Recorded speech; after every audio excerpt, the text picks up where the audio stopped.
My go-to hacks to meal prep a week's worth of food in under 90 minutes. Let's jump into it. We're starting this meal prep by cooking the foods that take the longest. So preheat your oven to 450 degrees and set the timer to 1 hour. While it's heating up, get your pan trays out, spray a little bit of nonstick cooking spray on, get your cauliflower loaded onto the pan. Next up, we have to prepare the potatoes. I'm using yellow potatoes, sweet potatoes, and I'm also gonna be cooking carrots at the same time. Next, coat the cauliflower, yellow potatoes, and carrots with some nonstick spray and add your Montreal chicken seasoning. This is the absolute #1 hack. This seasoning is the best in the world. I've been obsessed with it for months. I recommend it way over any other seasoning I've ever tried. Side note, I don't like to put any spray or any seasonings on my sweet potatoes. They taste great with some cinnamon once you're done cooking them. Oven's ready, so we're gonna pop all these trays right in. I like to put the cauliflower on top. Moving on to our protein, we're gonna cook our 90-10 bison and 96 ground beef the same exact way. Turn the pan on hot, put some nonstick spray, load up on the Montreal chicken seasoning and ancient kosher salt. I really try to break the bison and ground beef up so it's very fine. Once that's done cooking, take it off the pan and let it cool. Moving on to our drier meats, we have our 97 3-ground turkey and our chicken tenderloins. I've discovered a major hack that I want to share with you guys that's going to change the game as far as making these softer and easier to eat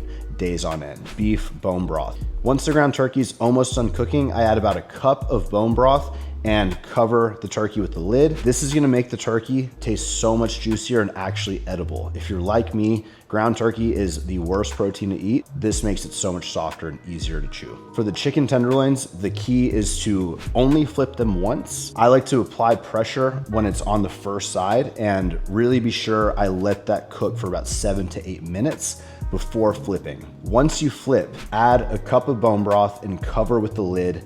Drop the heat down to about a 6 or 7 and let it finish cooking for another 7 to 9 minutes. Proteins are done. Next up, we have our asparagus. I've tried a lot of different ways to cook asparagus, but I find my favorite way is just on the pan on high heat with some nonstick spray, seasonings. I choose to not cover it with the lid. This method gives me the crispiest texture and keeps the asparagus tasting good for the longest amount of time.